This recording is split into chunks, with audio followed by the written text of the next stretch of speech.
Hello दोस्तों, welcome to edu live YouTube channel. आज हम लोग इस वीडियो में बहुत ही हॉट टॉपिक के बारे में देखेंगे, जो कि पिछले 5 दिन से एक हफ्ता से जो है पूरे इंडिया में, जिसके चलते जो है कंट्रोवर्सी मचा हुआ है। और बहुत जगह जो है स्टूडेंट और जो एस्पेरेंट है, जो भी आर्मी के लिए रिक्रूट तैयारी करते हैं, और बहुत जगह जो है तोड़ फोड़ किया गया है असामाजिक तत्वों के द्वारा। तो हम लोग खैर इस टॉपिक का पॉलिटिकल पॉइंट ऑफ व्यू नहीं देखेंगे। हम लोग जो है इसको जो है एकेडमिक एंगल से देखेंगे कि क्यों इस क्या फ़ायदा है इस स्कीम का, क्या आगे जो है इस स्कीम का चुनौती है, और क्यों गवर्नमेंट ऑफ इंडिया जो है इस स्कीम को लाना चाहती है। तो आइए हम लोग देखते हैं। इस स्कीम का नाम है अग्निपथ। स्कीम का नाम है अग्निपथ। तो इसमें जो है गवर्नमेंट ऑफ इंडिया ने जो है एक तरह का जो है 4 साल का स्कीम चलाया। देखिए इसमें पे और बेनिफिट जो है क्या मिलेगा, क्या जो है जो भी इसके थ्रू रिक्रूट होंगे तो उसको कितना इन हैंड सैलरी मिलेगा, और कितना जो है सेवानिधि फंड में कंट्रीब्यूशन होगा। तो जो भी सैलरी होगा उसका 70% जो है वो इन हैंड मिलेगा, और 30% जो है वो सेवानिधि फंड में उसका जो कंट्रीब्यूशन होगा। तो इसका बेसिक पे पर मंथ होगा, जो फर्स्ट ईयर में होगा वो 30,000 होगा।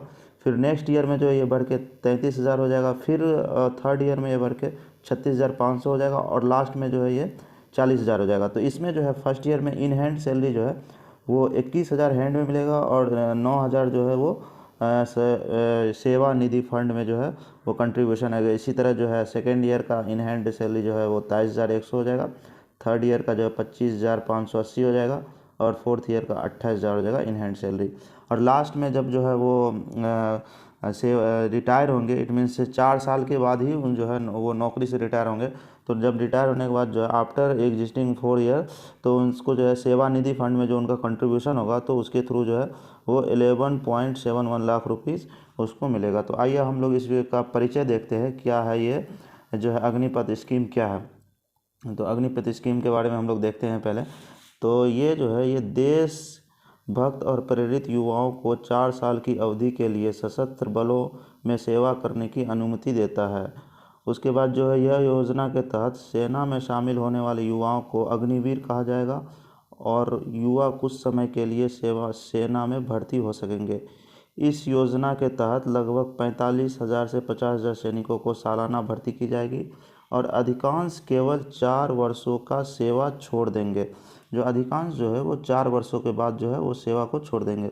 हालांकि 4 साल के बाद जो है बैच के केवल 25% जो है जो रिक्रूट होंगे उसका 25% जो रिक्रूटर को जो है वो 15 साल की अवधि के लिए उनकी संबंधी सेवा में वापस भर्ती की जाएगा। 15 जो 25% और जो 75% बचेगा वो एक तरह से अनएम्प्लॉयड हो जाएगा ना, और उसे जो है पेंशन भी नहीं मिलेगा।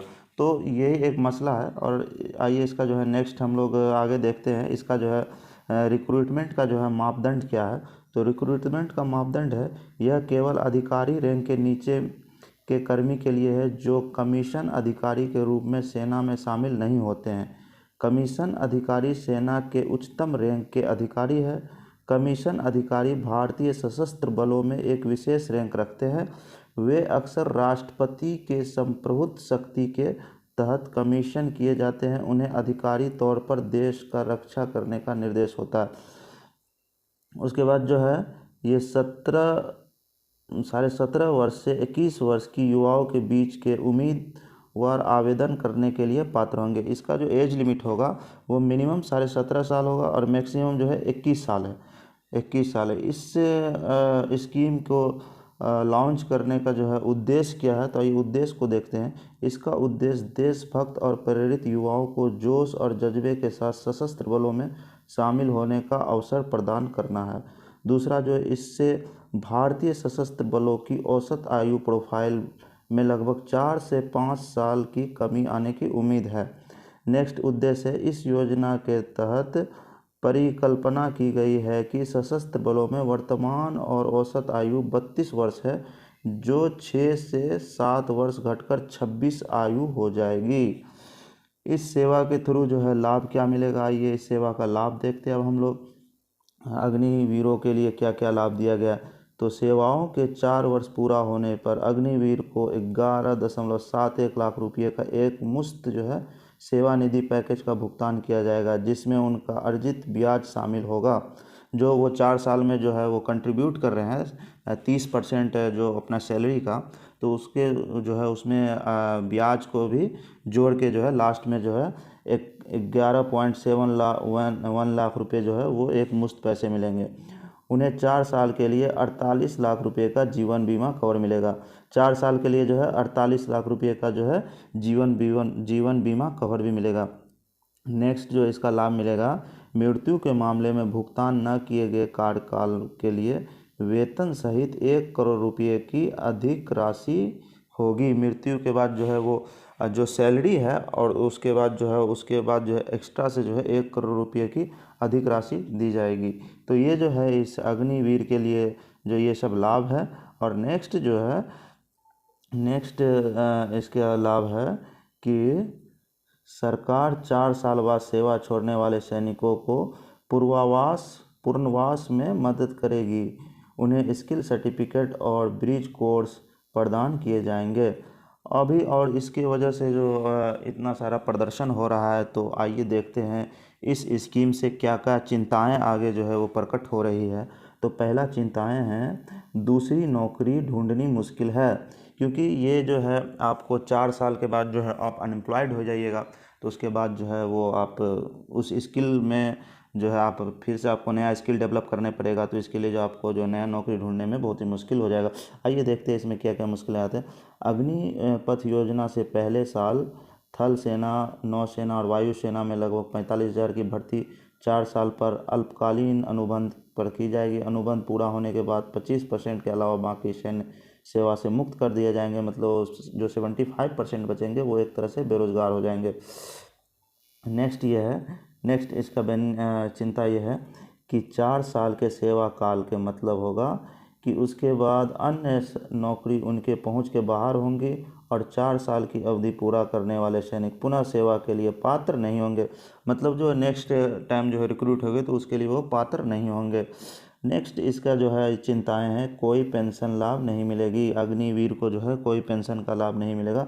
अग्निपथ योजना के तहत जो नियुक्त किए गए जवानों को उनके 4 साल कार्यकाल समाप्त होने पर 11 लाख रुपए से थोड़ा अधिक की एक मुश्त राशि दी जाएगी। उसके बाद हालांकि उन्हें कोई पेंशन लाभ प्राप्त नहीं होगा। अतः इस स्थिति में अधिकांश के लिए अपने और अपनी परिवार का जो है भरण पोषण करने हेतु दूसरी नौकरी तलाश करना जरूरी हो जाएगा, जो कि बहुत ही डिफ़िकल्ट हो जाएगा अग्निवीर के लिए। नेक्स्ट चिंताएं हैं, प्रशिक्षण अप्रयुक्त रहना।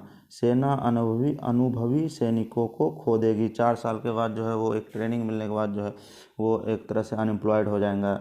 नेक्स्ट जो है थल सेना, नौसेना और वायुसेना में शामिल होने वाले नौजवानों को तकनीकी प्रशिक्षण दिए जाएंगे ताकि वे चल रहे अभियानों का सहयोग कर सकेंगे। लेकिन ये पुरुष और महिलाएं 4 साल बाद सेवा से बाहर हो जाएंगे, जो एक शून्य की स्थिति पैदा कर सकती है।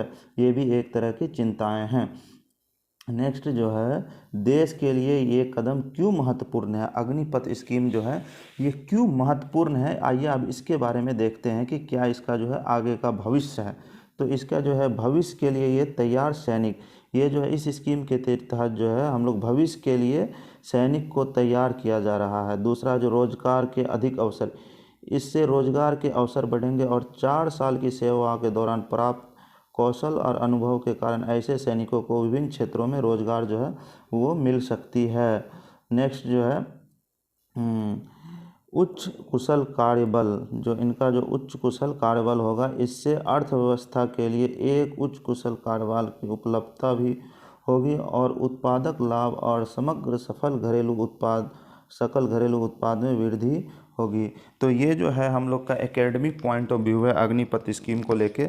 अभी जो है इस स्कीम को लेके देश में बहुत सारे बवाल हो रहे हैं, जो कि बहुत ही मतलब एक गैर जिम्मेदाराना हरकत जो है अभ्यर्थियों के लिए किया जा रहा है। ये मतलब जो है ट्रेन को जला देना और ये सब जो है ये एक मतलब असंवैधानिक कार्य है।